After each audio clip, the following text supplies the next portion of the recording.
ကရန်လူမျိုးတွေကကြေးပါတယ်ဆိုတာကမူရင်းကကရန်ကကြေးပတာမဟုတ်ပါဘူးရွှေကိုပတာပါနှုတ်တရာစုနဲ့ရဆိုလို့ရှိရင်ဟိုးရန်ကုန်တို့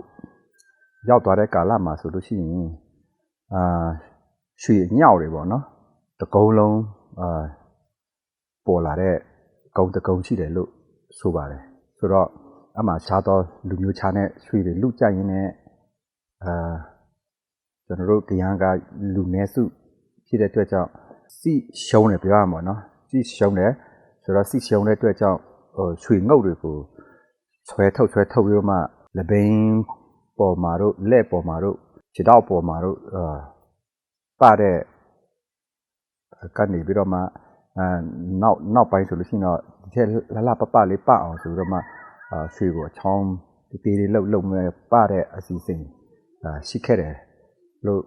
နောက်တဲ့တမိုင်းမှာတော့လေ့လာရတာပေါ့နော်ဆိုတော့မူလကကျွန်တော်တို့ကရန်က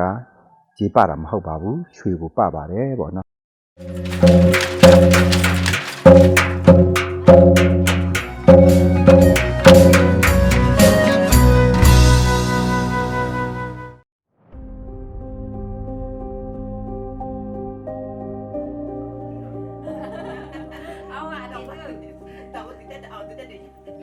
ကရန်လို့ပြောလိုက်တာနဲ့ကြေးကွင်းကိုပတ်ထားတဲ့လူမျိုးလို့အများကသိမြင်ကြပါတယ်။ကရန်တွေရဲ့ကြေးပတ်တဲ့ဓလေ့ဟာ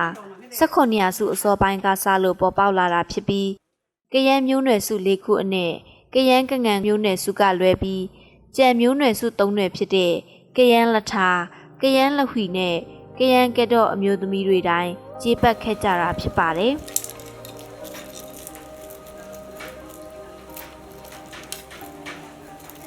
ကရန်လူမျိုးတွေရဲ့ကြေးပတ်တဲ့ယဉ်ကျေးမှုဓလေ့ဟာ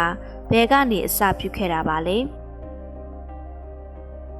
16ရာစုပြောရင်နည်းနည်း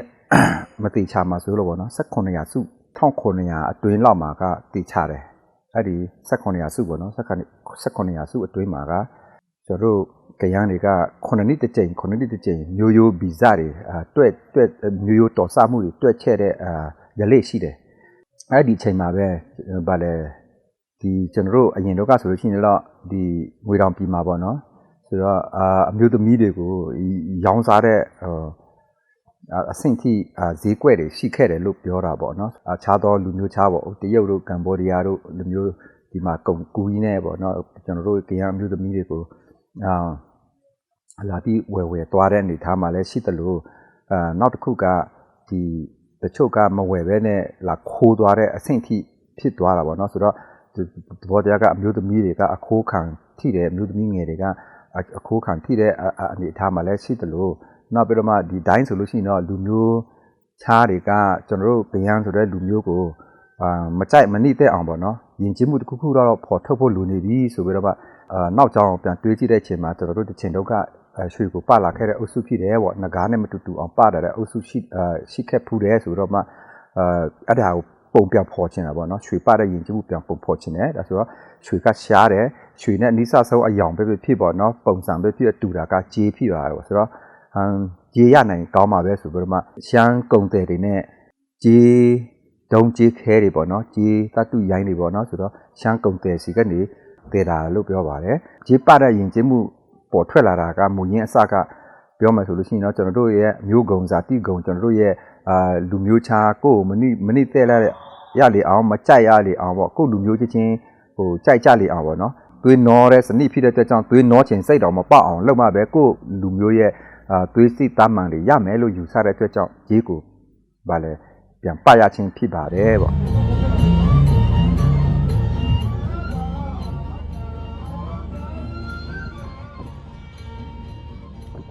ရှေးဘိုးဘေးကရန်လူမျိုးတွေဟာမိမိကိုနဂါးကနေဆင်းသက်လာတာဖြစ်လို့နဂါးနဲ့ဆင်တူအောင်ခနာကိုယ်ပေါ်ကြေးများရစ်ပတ်ကဝတ်ဆင်ခြင်းဖြစ်တယ်လို့ဆိုစမှတ်ပြုကြသလိုရှေးရခင်ကအုတ်ချုပ်သူများထံအမျိုးသမီးတွေကိုဆက်သားရတဲ့ထုံနှန်းစင်လာကြောင့်ကရန်အမျိုးသမီးတွေကိုလူမျိုးခြားတွေမကြိုက်မနစ်သက်အောင်ရုပ်ဖြက်ဝတ်ဆင်ရခြင်းဖြစ်တယ်လို့လည်းဆိုကြပြန်ပါတယ်လက်ရှိမှာတော့ကရန်ရိုးရာကြေးပတ်တလေးဟာထိုင်းနယ်စပ်ဘက်ကိုရောက်ရှိသွားတဲ့ကရန်လူမျိုးတွေမှာသာပုံမသွေးရှိရပြီးမြန်မာနိုင်ငံမှာတော့ ကျေးပတ်ဝတ်ဆင်သူအနေငယ်သာကြန့်ရှိနေတော့တာဖြစ်ပါတယ်။ ကြေးပတ်တဲ့ယဉ်ကျေးမှုက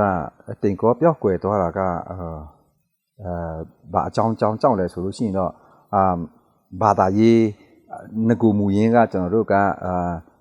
တောဆောနာတောင်ဆောနာကိုပူဇော်ပတ်တတ်တယ်ကျွန်တော်တို့တကုံတိုင်ကိုဂါရဝပြုတယ်ကျွန်တော်တို့ကဘယ်လိုပြောမလဲတေလုံပြီးသားတဲ့ဝိညာဉ်တွေကိုပူဇော်ပတ်တတ်တယ်ဒါကကျွန်တော်တို့ရဲ့မူရင်းကျွန်တော်တို့ရဲ့အယုံကြည်အယူဆပဲဒါပေမဲ့ဘာသာကြီးလောင်မှုပြီးနောက်ပိုင်းဥမာလက်တွေ့အသက်တင်နဲ့ပြောရမယ်ဆိုရင်ဘာသာကြီးလွန်မှုဘာသာကြီးသုံးမျိုးပြောရမှာပေါ့နော်ဥမာ RC တွေကဒီကတော့ဖက်ကနေတစ်ဆင့်လွန်မှုလာတော့ဒီစန်တာမာရီယာတို့အဲ့ဒီတို့လွန်မှုတာဆုံးသွားတယ်ဘာဖြစ်လဲဆိုဟိုမြောက်ဖက်ကလည်းဗုဒ္ဓယဉ်ကျေးမှုအကြီးကျယ်လွန်မှုမြောက်ဖက်ကနေဝင်လာတယ်ပေါ့နော်ဆိုတော့ဒီအရှိဖက်ကနေဝင်လာတာကတော့ဒီအမေရိကန်နှစ်ချင်းဘာသာလွန်မှုလာတာပေါ့လွန်မှုလာတော့အဲ့ဒီဘာသာကြီး၃ခုလုံးလာဆုံမဖြစ်တဲ့ဟိုပန်ပဲတို့လူပူတို့ဘာလဲရက်ခူတို့ဟိုဝမ်တို့အုပ်စုတွေကနောက်ဆုံးဂျေပလက်ကျန်တဲ့အုပ်စုဖြစ်ပါတယ်ပေါ့လက်ရှိပန်ပတ်အတွင်းရှိရန်ကူကျေးရွာမှာနေထိုင်နေတဲ့ကျေးပတ်အမျိုးသမီးကတော့သူ့ရဲ့ခံစားချက်ကိုအခုလိုပြောပြလာပါတယ်Bác sĩ đừng ngồi bật chặt này, bật ta chụp ra đúng mình giữ biếng ra lớp bật chặt mình ngồi nên biếng mình giữ biếng thôi cũng ra. Cái chặt này cái giữ biếng này bác sĩ nên bị ở đây bật chặt lại. Đâu về xa đi rồi, xa đi rồi, tao thấy bật thứ bật càng piêu thôi. Bọn nó vẫn đâu thuộc trước tao. Ngồi thứ ngồi cả bảo giúp piêu. Bằng tư ngồi bí tư ngồi càng ấy bật tư đấy bà ở bên đâu nữa bằng tư đấy bà. Bi ngồi tập bên đâu.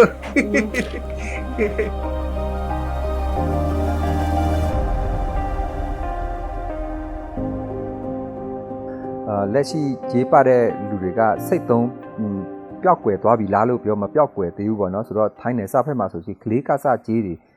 တောက်လျှောက်ပတ်နေသေးပါတော့လူဦးရေကခန့်မှန်းချေလူ300လောက်တော့ပြချတယ်ဂျေးပတ်နေရှိနေတော့ပေါ့ထိုင်းနယ်စဖက်မှာပေါ့ဆိုတော့အဲ့လိုပဲကျွန်တော်တို့ဂျေးပတဲ့ယဉ်ကျေးမှု